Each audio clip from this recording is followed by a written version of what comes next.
Belle fin de journée. Temps idéal pour se promener. Loin de Vienne, une vue si belle. Rien n'est plus beau que de marcher au bord de l'eau. Rien n'est plus beau que de marcher au cœur des coquelicots. Il doit être l'Américain. Je l'avais vu arriver, hier, dans le hall de l'hôtel. Un boxeur, paraît-il. J'aimerais me marier en Amérique. Pas avec un Américain, juste en Amérique. Ou alors, un Américain, mais vivre en Europe. Une belle villa sur la Riviera, escalier en marbre, vue sur mer. Que d'histoires, que de rêves. Comme si cela allait m'arriver. Je ne sais pas moi-même ce que je souhaite. Il est vrai, je suis jeune. J'ai encore le temps, disent-ils. Mais le temps passe, ne s'arrête pas, défile. Que dirait maman? Mariée? Moi? Je ne serais tombée amoureuse qu'une seule fois. Et encore. Albert. C'était son nom. Albert.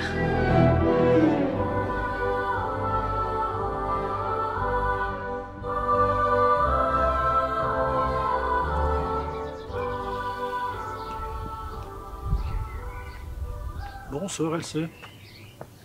Agréable cette fin de journée, n'est-ce pas? Bonsoir, monsieur Thundersday. Oui, une véritable agréable soirée. Vous revenez du tennis? Vous êtes perspicace, monsieur Thursday. Oh, ne vous moquez pas, Elsa. Pourquoi n'a-t-il pas dit mademoiselle, Elsa? Quand on a une aussi belle allure avec une raquette, on peut s'en faire une parure. Nous avons joué tout l'après-midi, Paul, madame Moore et moi. Il est dommage que nous n'ayons été que 3. Ah, autrefois, j'étais un enragé du tennis. Ce n'est plus le cas? Oh, je suis trop vieux, hélas. Allons, trop vieux. J'ai connu à Marienlyst un Suédois de 75 ans. Oui, c'est ça, 75 ans, qui jouait tous les soirs. Et il a même participé à un tournoi. Ah bah Dieu merci, je suis ni suédois et je n'ai pas 75 ans. Allons. Ah. Bon, ben je vous souhaite une belle soirée. Passez une agréable soirée.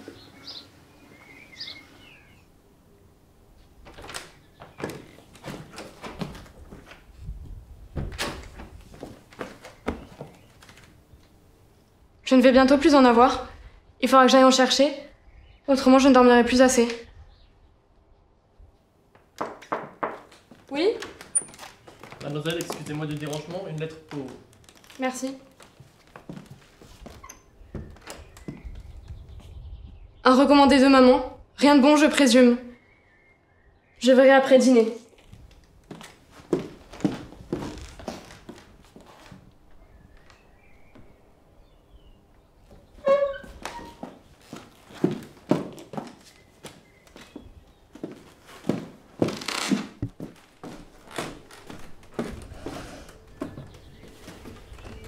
Else, ma fille, je suis navrée d'interrompre ton séjour.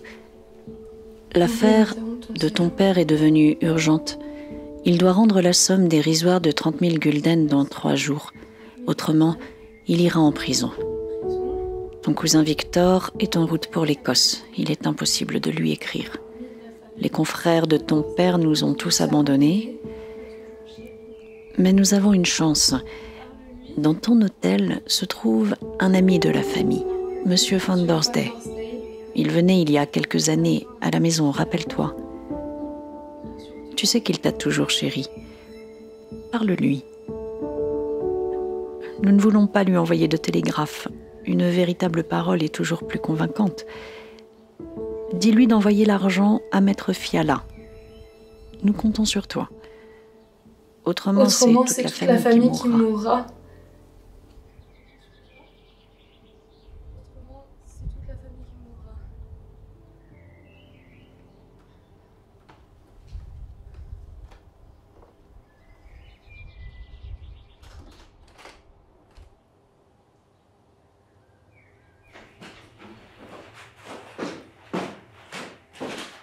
Parler à Dorsey, lui demander de l'argent, le supplier. Moi? Comment? Avant ou après le dîner? Pourquoi?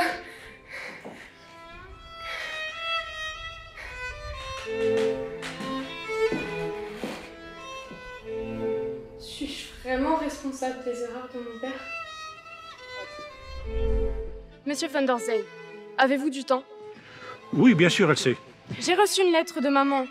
C'est embarrassant. C'est au sujet de la situation de papa. Oh. Bien sûr, bien sûr. Et combien vous faut-il? Vous ne m'impressionnez pas. Absolument pas. Monsieur Van der Zey, bien au contraire, vous ne me faites pas peur. Ma famille vous a aidé, alors vous les lui devez, ces 30 000 gulden.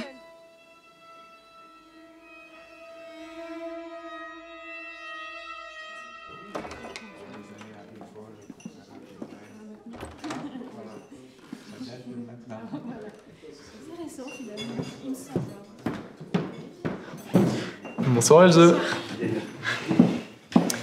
Comment donc, Elze? Déjà prête pour le dîner? Comme vous le voyez, madame. En tout cas, tu es ravissante Elze. Comment s'est passé le match? Madame a battu 3 fois. Il était distrait, savez-vous? C'est pas fou. Elze. Elze, qu'est-ce que tu as aujourd'hui? Qu'est-ce que tu veux que j'ai? Tu es démoniaque, énigmatique, séduisante. En vrai, à te regarder, tout le monde tournerait la tête facilement. Tu es ridicule. Elze, tu es si pâle en plus. Mais non, arrête de dire n'importe quoi, Paul. Bonsoir, bonsoir, elle sait. Monsieur Van der Zey, Est-ce que je peux vous proposer une promenade? Il nous reste 1 heure avant le dîner. c'est vrai? Oui, Excusez-moi. Il n'y a pas de mal. je vous en prie.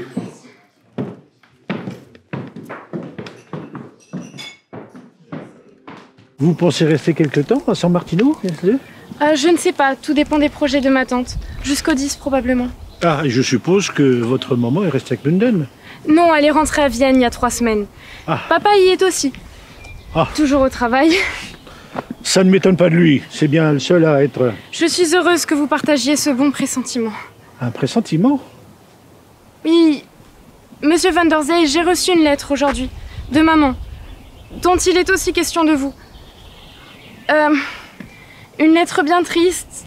Vous connaissez notre situation chez nous. En réalité, il ne s'agit que d'une broutille, comme le dit maman, mais tout en dépend. Écoutez, calmez-vous, calmez-vous. Expliquez-moi, allez-y. Maman a écrit que papa... qu'il... Allez, on va s'asseoir sur le banc parce que... Merci. Là, je vous en prie. C'est... Alors, dites-moi. Ce n'est rien, ce n'est rien. Vous êtes un vieil ami de la famille et il ne vous étonnera pas que mon père se retrouve à nouveau dans une fâcheuse situation. Ah, effectivement, cela ne m'étonne pas du tout. Malgré toute l'amitié sincère que je porte à votre papa, et à vous tous d'ailleurs. Alors, c'est ici une occasion pour vous de prouver votre amitié à mon père. Vous connaissez bien Maître Fiala, qui s'acharne encore sur papa et... La somme dont il s'agit devrait, ou plutôt doit être entre ses mains après-demain, le 5 à midi. Une toute petite somme, une somme dérisoire, 30 000 gulden. Après-demain doivent être à Vienne.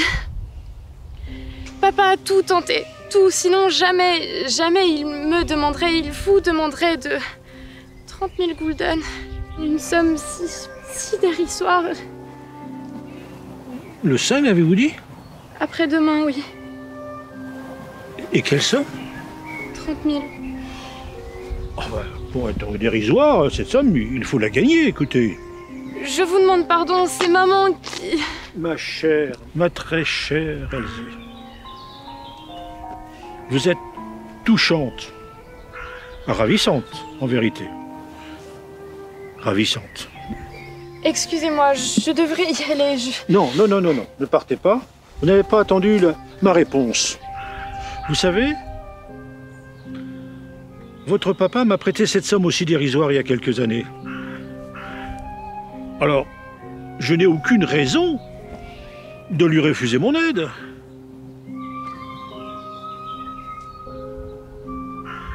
Surtout quand c'est une jolie jeune fille comme vous qui me sollicite.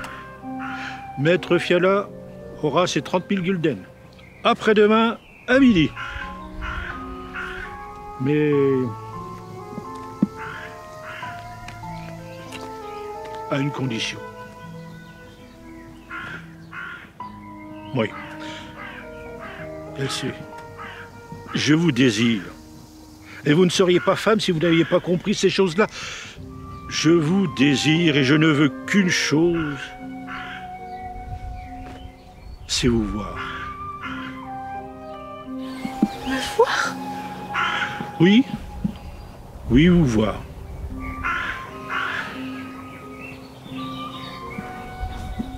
Tout a un prix, vous savez. Mais ce sera notre secret, à tous les deux. Alors, je veux vous voir. Je veux vous contempler, je veux vous admirer. Mais jamais, jamais, je ne profiterai de la situation, non. Je veux pouvoir, de façon minutieuse, observer votre beauté. Alors, vous viendrez. Dans la clairière de cette forêt, ce sera une splendide nuit d'été. Oui, ce sera après le dîner. Bonne soirée, Elsie.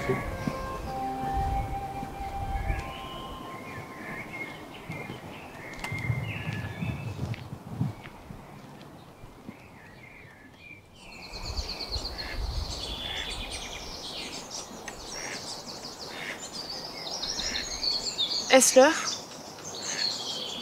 Je crois avoir entendu la sonnerie du dîner. Je ne veux pas bouger. Pas la force. Qu'arrive-t-il donc à Else? Vous, Thursday. Vous, monsieur von Thursday. Si vous saviez à quel point je vous méprise, je vous hais. Si je le voulais, vous seriez mort. Mais je vous fais cadeau de votre vie, monsieur von Thursday. Quelle immensité.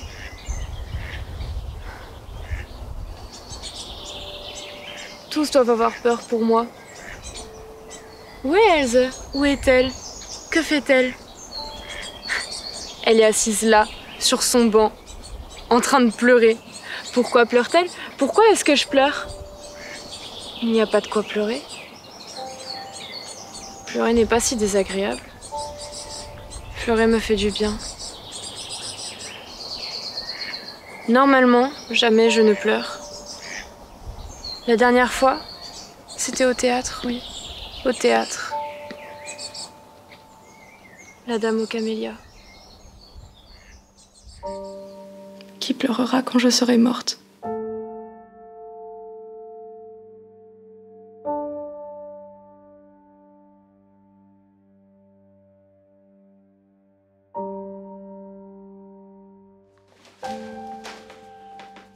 Bonjour, monsieur Thursday. Pauvre accident. Vous aussi, vous venez rendre un dernier hommage à la petite Else? Bien sûr que je lui rends un dernier hommage, puisque je lui ai donné un premier outrage. Ta faute. C'est de ta faute. C'est de sa faute. Elle n'a pas voulu se relever. Elle ne s'est pas réveillée. Qu'ils se taisent tous.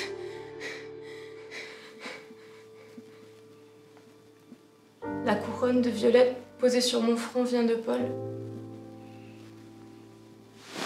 Je préfère me lever et regarder par la fenêtre. Les dames en tenue de bain. Tous me regardent, me fixent, m'observent. Tous s'imaginent que je suis nue, face à eux, ouverte à eux. Mais je ne suis pas nue. Je suis en vêtements de deuil puisque je suis morte. La preuve, je retourne dans mon cercueil. On l'a emporté, on l'a détourné. Détourné? C'est pour cela que papa est en prison. Je préfère aller dans les champs. Tout est bleu, de pensée et de violette.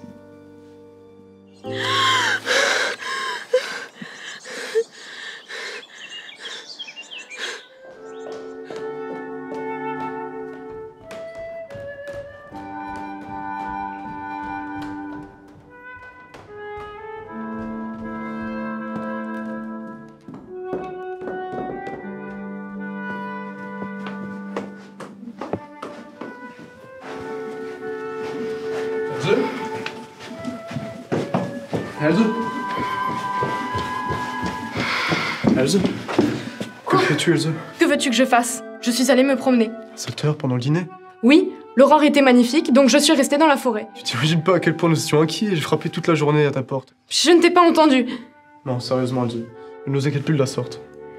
Écoute, Paul, si tu savais à quel point j'ai souffert d'une migraine. Excuse-moi. Tu te sens mieux? Je ne sais pas vraiment. Je vais prévenir maman. Non, ne dis rien. Excuse-moi auprès de sa part, dis-lui que je suis montée dans ma chambre et que je ferai venir un encas. Elze, tu m'inquiètes. Tu es si pâle. Es-tu sûre que je prévienne pas maman? Paul, ne fais pas d'histoire. Et arrête de me regarder comme cela. Tu n'as donc jamais vu une femme avec une migraine? Je serai descendue d'ici une dizaine de minutes. Très bien, Elze, très bien.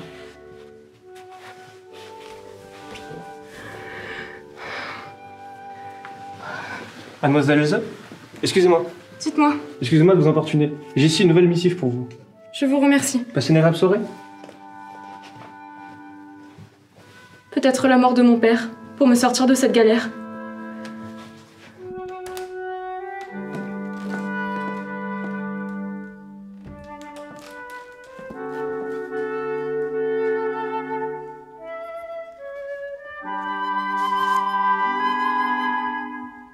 Elze, ma fille, je suis à nouveau navrée d'interrompre ton séjour. La somme ne sera plus de 30 000 gulden, mais de 50 000 gulden. Elle reste toujours une broutille. La date reste la même. Je t'embrasse.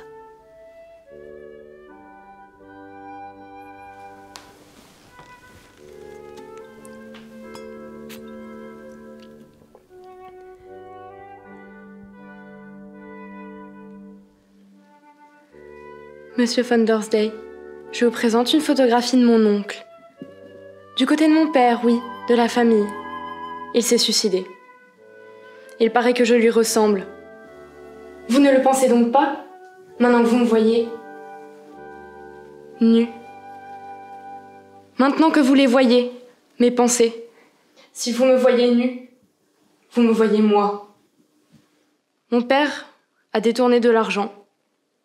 Et moi, je suis une dévergondée. Cette famille, Monsieur von Dorsday. Non, je peux pas dire ça.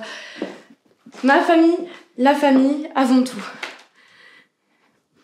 On me verra comme une dévergondée parce que je suis une dévergondée et ma famille sera sauvée. Ou alors je pourrais m'endormir. Juste là, sur le lit. Maintenant.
De toute façon, mon cœur est mort.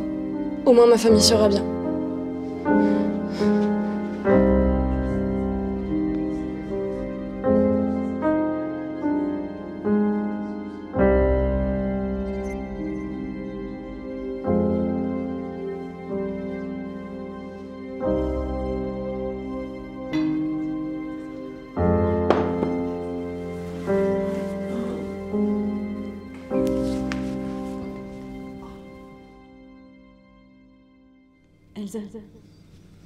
Elze. Mais qu'est-ce que t'as fait? Je t'avais dit qu'elle sentait mal. Qu'elle avait perdu la tête? Non, tu m'avais pas dit. J'ai toujours rêvé de voir des Elze, je t'en coquelicots. prie. Leur couleur, Elze, réveille-toi. rouge. Rouge comme le sang, rouge comme la vie. Ma vie. Une vie de jeune femme bourgeoise dont le père n'a toujours que volé. Une vie où au final, tous se voilaient la face. Je suis une dévergondée. Voici ce que je suis. Voici comment sera résumée ma vie. Une dévergondée. Une aliénée. Qui s'est entièrement dénudée. Devenue totalement nue, aux yeux de tous, dans un hôtel où ça parle partout. Tout crie autour de moi. Ça hurle. Si fort, si fort. Taisez-vous. Je vous en prie. Taisez-vous. Papa, maman, je ne veux que du silence. Là, dans ma tête, je ne veux que du silence. Que tout se taise, que les images se taisent. Enfin. Enfin, le silence. Qui pleurera quand je serai morte ?